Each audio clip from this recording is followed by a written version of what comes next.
everyone, it's Monday and you're watching Within the Frame. I'm Kim Jong-hyun. November 18th, what North Korea named Missile Industry Day to celebrate its successful launch of a Hwasong-17 ICBM last year, was quieter than expected. However, South Korea is closely monitoring the regime, with the Joint Chiefs of Staff warning North Korea not to launch a spy satellite and that necessary measures will be taken if it does. This came a day after the defense chief said Pyongyang is likely to make another spy satellite launch attempt as early as this week.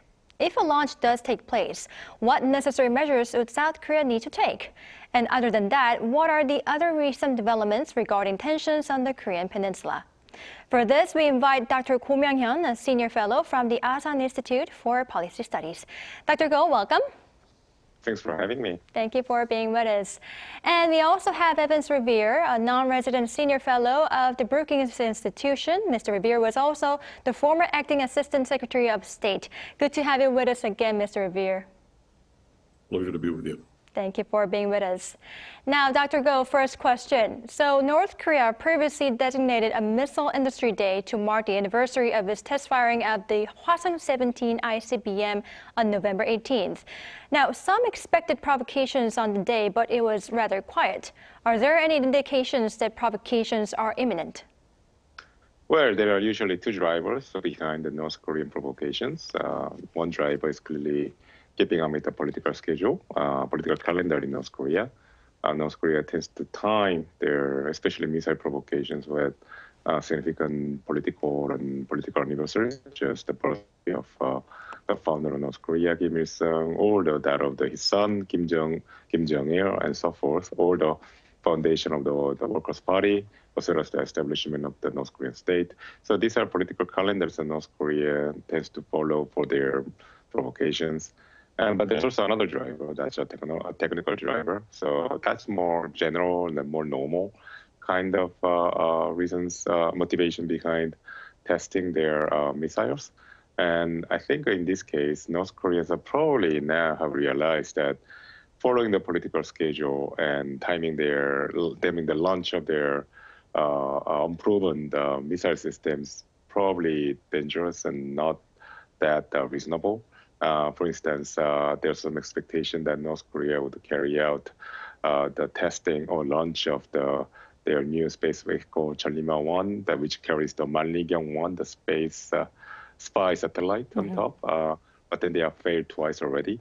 And maybe North Korea internally assessed that the reason for failure was having a very hurried launching schedule to keep up with the political calendar. So indeed, that's the case. Then North Korea now going to focus more on perfecting their space vehicle technology, and therefore they might be waiting for the right time for launching their space vehicle, Cheolima-1. On the other hand, North Korea could also have a backup plan. And North Korea recently tested a solid fuel rocket engine, which it's believed to be going to be used for their intermediate range ballistic missile, which is probably a replacement for the Hwasong-12 that already have deployed. So if that North Korea tended to test their rocket engine before carrying out a missile test that uses that particular rocket engine. So if their rocket engine testing, also as a disclosure of such a test, is any clue, then North Korea might be gearing up for launching a new IRBM that uses a solid rocket engine, solid fuel rocket engine. So if that's the case, then North Korea might not carry out the launch of their space vehicle. Instead, they might carry out the testing of their intermediate range ballistic missile. Right, I see. Well, as our Dr. Go already pointed out, since North Korea recently tested a new solid fuel engine for its IRBMs, it is highly possible that it will test fire an IRBM if it does not continue with the plan to test fire another, launch of spy satellite. Now, Mr. Revere, I'd like to tap on more about this solid fuel IRBM engine. Why has Pyongyang been working on this? Well, North Korea has over the years increasingly been focused on developing solid fuel ballistic missiles, short, medium, and longer range systems. And from the North Korean perspective and from a military perspective, this makes a lot of sense. Liquid fuel rockets require a lengthy period to fuel up. The process of fueling a liquid fuel system is dangerous and lengthy, and it's easily observable to foreign intelligence satellites. And so for those reasons, North Korea has been increasingly focused on developing solid fuel systems. The solid fuel is contained as an integral part of the missile system, so it doesn't have to be added to it at the last minute before launch. This makes the launch of these medium-range solid fuel systems or even longer-range systems something that can be done almost immediately on command. It also makes these missiles more mobile. And if the missiles are more mobile, they can more easily be moved and hidden by North Korea. So all in all, North Korea is following a game plan to increasingly rely on solid fuel systems because they would be more effective in use against targets, whether in South Korea, in Japan, U.S. bases in either country, U.S. bases in the region. So it's a natural progression, if you will, for North Korea to want to emphasize this more stable, more mobile type of fuel system that can be used on missiles that can be launched very quickly and therefore increase the threat that North Korea poses to its adversaries, South Korea, Japan, the United States, et cetera. Right, I see. Well, as our Mr. Revere already pointed out, Dr. Go, South Korea's Joint Chiefs of Staff also noted that the solid fuel IRBM under development could potentially target U.S. military bases in Japan and Guam, as well as United Nations Command's rare bases in Japan. What does this hint at? So what North Korea is doing is that they are trying to essentially replace the ballistic missiles that already they have in their arsenal that uses liquid fuel engines with the brand new, but the new solid fuel engine solid fuel rocket engines. And the reason is very simple. As Mr. Revere has pointed out, it really grants North Korea with an advantage in the preparatory stage of the missile launches and the ability to surprise North Korean opponents, which are South Korea, Japan, and the United States. And the dilemma for North Korea for a long time was that they had this capability to reach the U.S. bases in Japan, Guam, and elsewhere, because usually the range for the intermediate ballistic missiles is 2,000 kilometers, and most of the U.S. assets in the region fall within that range. But then the problem was that if you segment North Korean missile arsenal into ranges, then North Korea already had the short-range ballistic missiles with solid fuel rocket engine in it, as well as the intercontinental ballistic missiles with the solid fuel rocket engines too. That would be the Hwasong-17 in that case, and for the short-range ballistic missiles, that would be KN-23 and 24. So the segment in between the short-range and the continental range, which would be the intermediate range, it was lacking solid fuel rocket engine system. And so this new intermediate range ballistic missile with solid fuel rocket engine fills that gap. And that's the reason why this is very significant. Right, I see. Well, one last question about IRBM, Mr. Revere. Some media outlets cited experts saying Russia might have been assisting North Korea in the development of the IRBM solid fuel engine. How do you see such an assessment? Well, I certainly can't rule it out, but let's remember that North Korea has a long and successful track record of developing a whole range of ballistic missile systems, everything from short to intermediate range to long-range ballistic missile systems, the missile frames, the guidance systems, propulsion systems, et cetera, and doing so indigenously.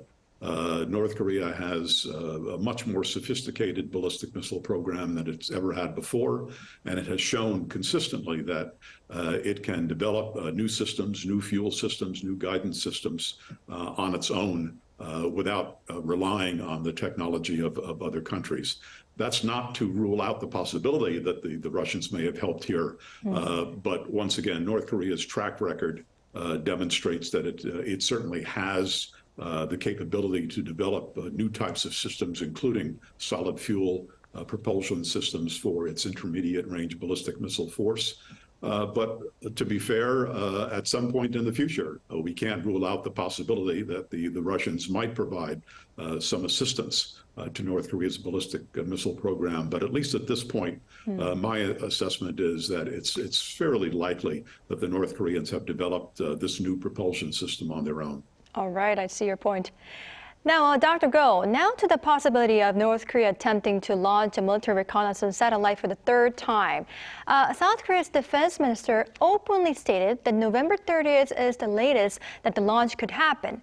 Could there have been signs that show the launch is fairly imminent?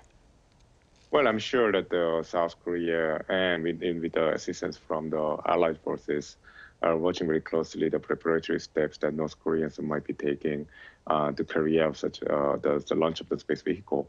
So yes, I think it's likely that this assessment is on the ballpark, and this is a very usual activity of surveillance and intelligence gathering on the part of the alliance. So it's not surprising that the Korean defense minister came out with the assessment.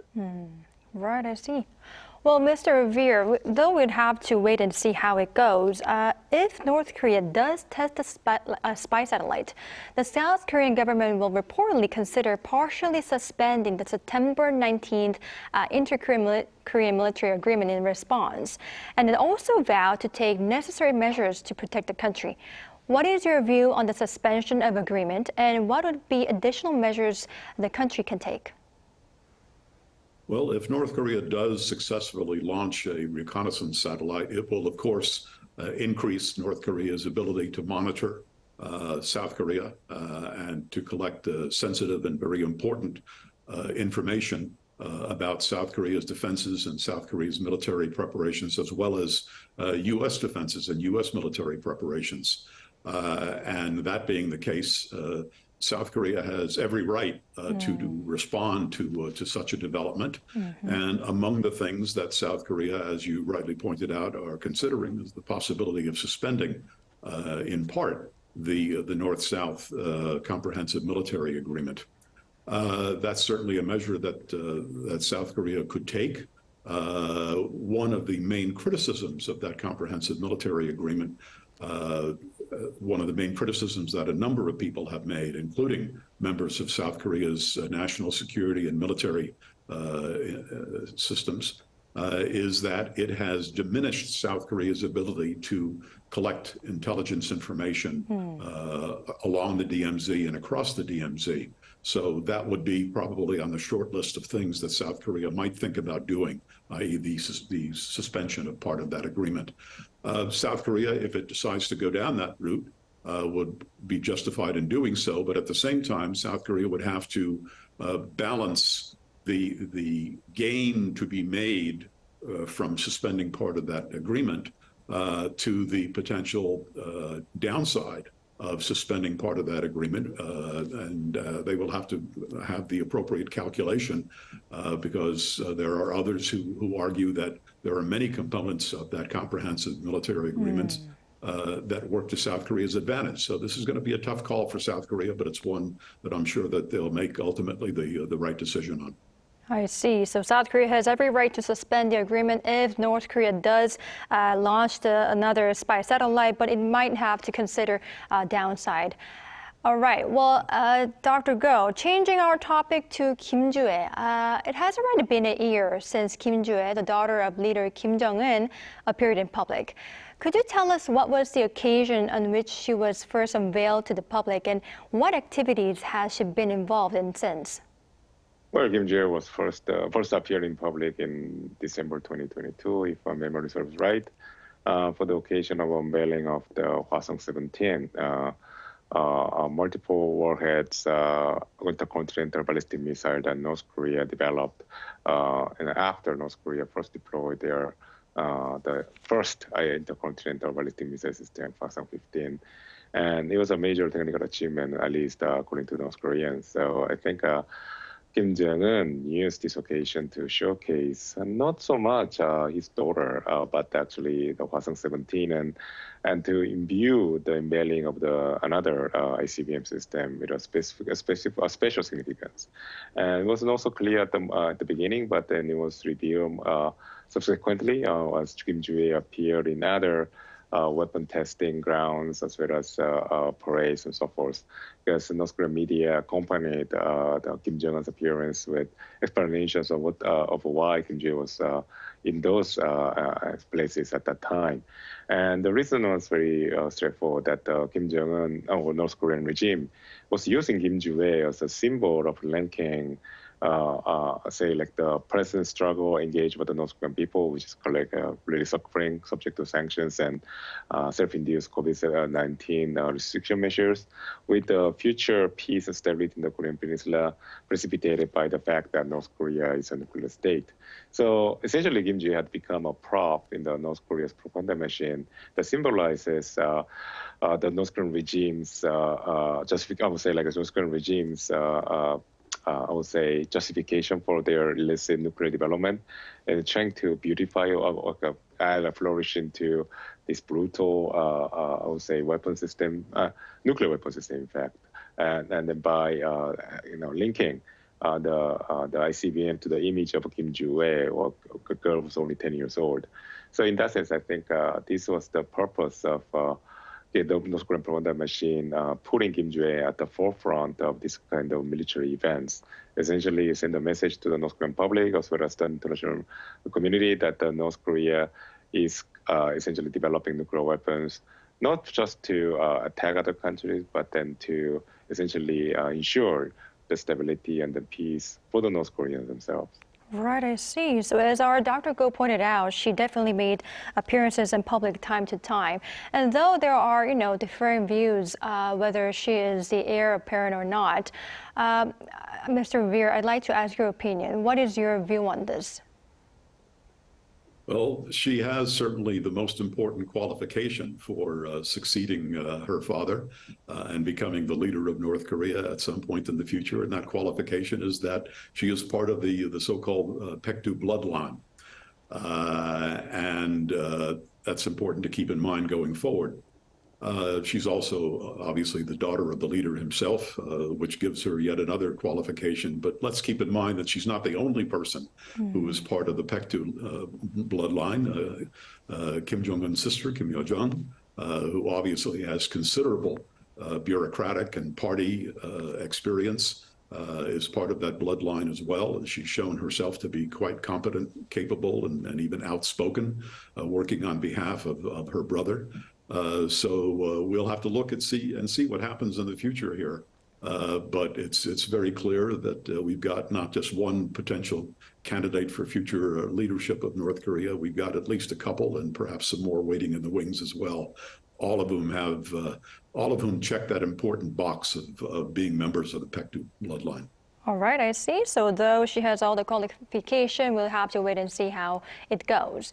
Now, Dr. Go, meanwhile, since Kim Jong-un's appearance at September 9th military parade marking the 75th anniversary of the regime's founding day, she has not been seen again. What could the reason be? Simply because there wasn't any main event?